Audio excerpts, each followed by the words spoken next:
নারায়ণগঞ্জের ফতুল্লায় ঝুট ব্যবসা নিয়ন্ত্রণ নিয়ে বিএনপির দুই পক্ষের সংঘর্ষের ঘটনায় দায়েরকৃত মামলায় মনির, জসিম ও আকাশ নামে ৩ জনকে গ্রেফতার করা হয়েছে। নারায়ণগঞ্জের ফতুল্লার এনায়েতনগর হরিহর পাড়া এলাকায় ঝুট ব্যবসাকে কেন্দ্র করে যুবদলের দুই গ্রুপের সংঘর্ষ, গুলিবর্ষণ ও ককটেল বিস্ফোরণের ঘটনায় এনায়েতনগর ইউনিয়ন যুবদলের সভাপতি ও সাধারণ সম্পাদক সহ ৩ জনকে গ্রেপ্তার করেছে পুলিশ। গ্রেপ্তারকৃতরা হলেন এনায়েতনগর ইউনিয়ন যুবদলের সভাপতি মনির হোসেন, সাধারণ সম্পাদক খায়রুল আলম জসিম ও লিওন মাহমুদ আকাশ।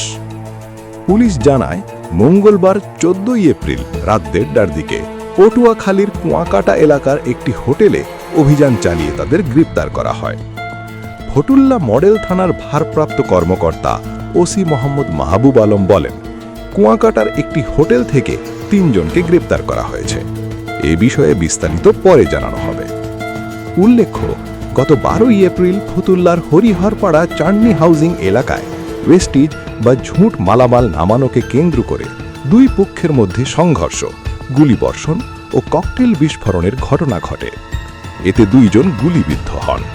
এই ঘটনায় গুলিবিদ্ধ রাকিবের পিতা খোকা বাদী হয়ে সার্জেল আহমেদ অভি ও জেলা যুবদলের সদস্য সচিব মশিউর রহমান রনি সহ ১২ জনের নাম উল্লেখ করে হত্যা চেষ্টা মামলা দায়ের করেন। আসতে দাও, শেষ বাড়িতে আসতে আসতে